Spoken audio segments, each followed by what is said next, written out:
Cam Adams, welcome to the Digital Noir Presents live from SouthStart. How are you? Yeah, pretty good. How's SouthStart been for you so far?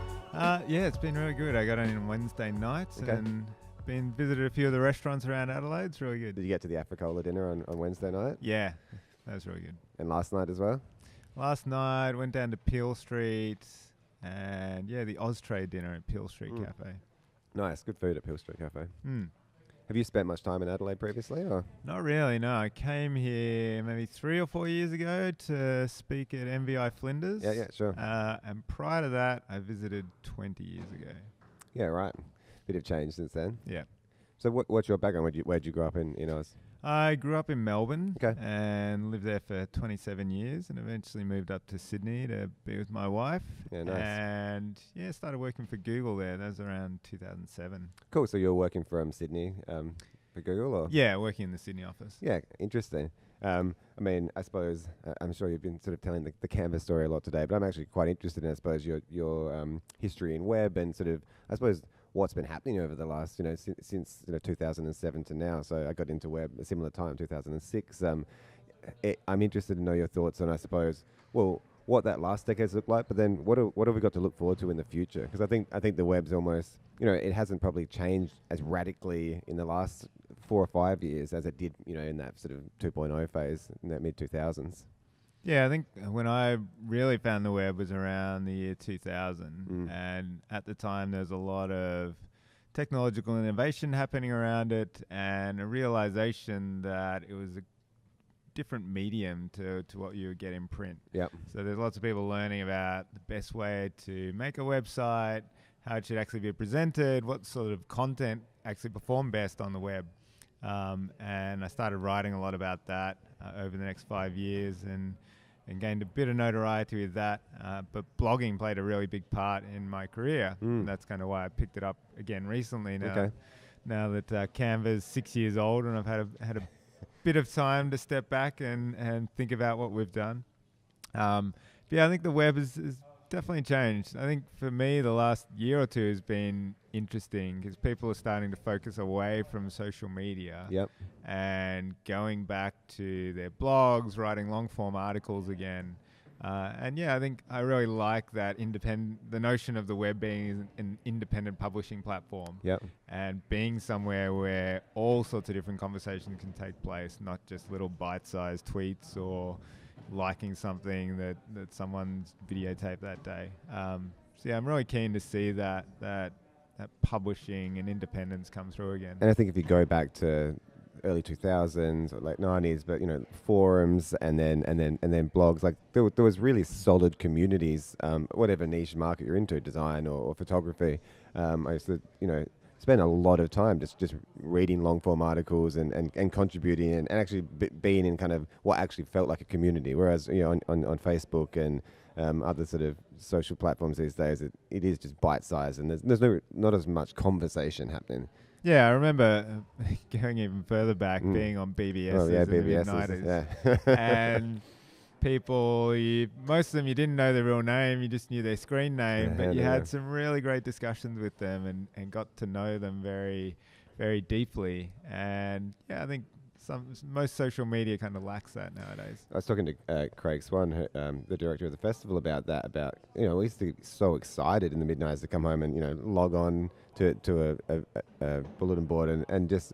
I mean, there was just something exciting about having a conversation with somebody that wasn't next to you, and you could connect with people that otherwise you'd never be able to. And it's kind of frustrating now. We talked about this a lot yesterday. We have these amazing tools to connect, but we're sort of lacking some of the actual human connection there. Yeah.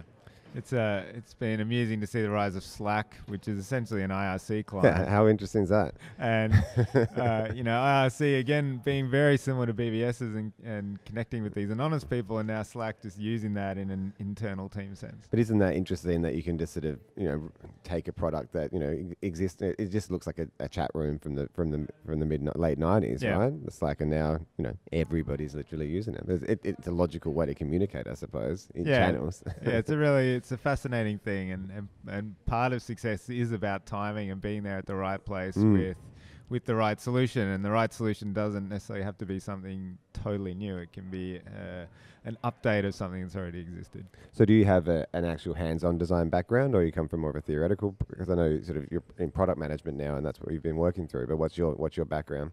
A bit of a mishmash of things. So in university, I did law and computer science, but put myself through university doing graphic design. Nice. So kind of learned autodidactically, but no formal design accreditation. But through clients taking a risk on me and creating some really horrible stuff and learning from that, you kind of pick it up, as I think a lot of people in web design have done. Yeah. And yeah, I think 20 years later, I've learned a thing or two about it.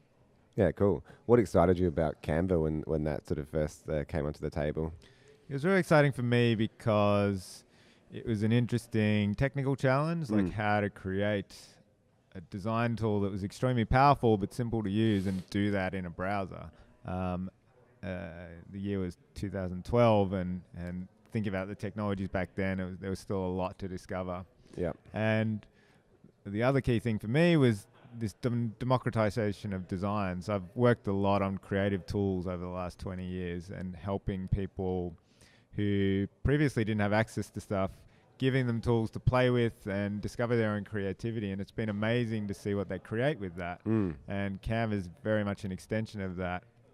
And being able to take something that was previously only available to 1% of the world and give it to the other 99% is incredibly empowering. And the stuff that we've seen people do with it is mind-blowing and heartwarming at the same time. I think having a design background myself, it's been nice seeing, I think, the overall quality of sort of visual communication go up with tools like Canva available, right?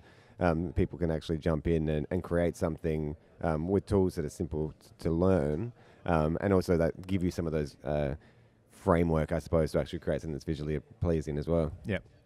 Yeah, it's really cool. So I know you talk a lot about, and you've had experience with sort of launching products, and I know you talk about that the launch just being that sort of the first baby step. We've been involved with a number of app startups internally over the years, and it's often a really hard conversation to have with a founder. They're so excited that they've got their baby, and they work however many months to get everything off the ground, and they feel like that first day is going to be the biggest day of the career, and it obviously never is. It's it's the 2 people download it, and then the next couple of months is the hard slog. What's your advice, I suppose, to young founders launching a product? What should they be thinking about early stages, even before perhaps they have the product built? Yeah, I mean, definitely relish in the launch, and it's an exciting moment and a really big milestone to hit, but understand that that's not the finish line and that you can just kind of collapse after that. You need to have the stamina to keep going after that, and an understanding of how you're going to grow your audience and get people to your app, because that's really the key part of success, is connecting whatever you've done with everyone else out there in the world. So having a vague understanding of how to grow your audience is extremely important. If you're working on an app, that might involve relationships with the App Store or other partnerships that you can have to drive traffic to download your app. If you're a website, that can include search engine optimization, organic traffic, working with social, just understanding all the toolkit that you have and how it's going to apply to your product. What was some of the strategy around Canva? So 2012, it's not that long ago now, but it kind of feels like a long time in this industry. Did you sort of target design communities first, or were you going out for a broader range of sort of business owners? We definitely weren't targeting design communities because they're not people that will use the product. Sure.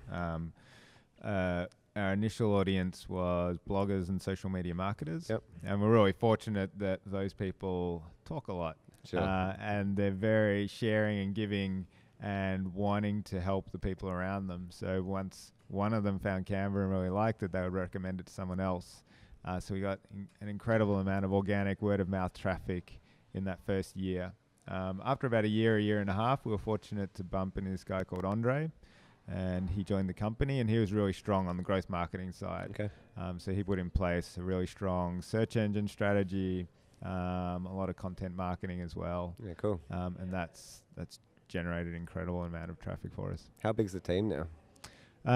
Which team? Oh, Canva. Of Canva as a whole, we're about 400 people all around the world. Wow. roughly 300 in Sydney, 100 or so in Manila, and a couple of people dotted around the world. How's it been, going on that journey and seeing the team grow? And I don't know how involved you are sort of in a day-to-day level, like as a leader within the business, but has it been hard to sort of maintain that level of growth from a cultural perspective? It's always been a challenge, and you have to adapt a lot as you go along. So working with a team at 20 people is different to 50, is different to 100, is different to 200. And you're constantly having to change the processes. So you can't really get comfortable and say, okay, we've sorted it all out now. It'll be fine for another 5 years. You constantly have to be doing health checks, making sure that this thing's working or this meeting that you normally have is working, that the way you do a stand-up or the way that you communicate the vision to the team is working. And we're constantly tweaking and also just radically changing things at times as well. It's something we've been talking about a lot the last couple of days is needing to have that agile mind frame and a curious mind, so that you've got time to give yourself space to sort of think outside the box, but also change quickly if you have to. Especially in these industries, there's no room for sort of getting set in your ways or getting set in your systems either. Yeah, I think making those hard calls to disrupt something right now for longer term gain is often a large part of leading a team and having really a positive impact upon the growth of the company. So sometimes when you're at that point, it's difficult because it's going to cause a bit of pain now for the team. Like they might get broken up or have to move or change their relationships with people. But ultimately, you have to understand that it's going to help the company in the long run. Yeah, cool. Is the team in the Philippines a development team or support and development, or? It's a big mix. So we started off there with a small support team, but quickly got to understand the skill sets that exist in the Philippines. So they have really strong design talent there. We've got a lot of graphic designers on to help us out. We also have a good marketing web team that build a lot of our marketing pages. And lots of operational stuff like recruitment, accounts, and payroll, that sort of thing. Do you get to travel a bit in your role, or? We don't. Yeah, a little bit. We don't actually have to travel that much. We go to Manila quite regularly. I was in Hong Kong a couple of months ago, and we recently launched in China, so we went to Beijing for that. What do you see as kind of some of the positives that have come out of being a business and growing in Australia? I think the lifestyle and the ability to attract talent because of that is incredibly strong. Also loyalty. Okay. If you look at Silicon Valley, people tend to move around a lot, and there's a figure that the average tenure is roughly a year. Yeah, wow. People just bounce around so quickly. If you think of bringing someone on, onboarding them, passing on all the knowledge, getting them up to speed, that can take anywhere up to 6 months, in which time you've got 6 months to actually get them to do something useful. And loyalty has been an incredible part of us. We've had very few people leave the company, and it's helped us grow and maintain the knowledge and have people working really effectively at Canva. Cool. What's the future of Canva look like? It's definitely about becoming the go-to creative tool for everything that you need. So I personally want, anytime anyone thinks of making something, their automatic reaction is just to type in canva.com. And that should apply across the board for whatever it is that you want to create, whether that's a pitch presentation or a business card or a social post or even a website or a video. Cool. And do you have website making tools available now, or is that something you're going to move into? We do at the moment. They're a bit nascent at the moment. Sure. But you can take a presentation and really easily turn that into a website. Yeah, cool.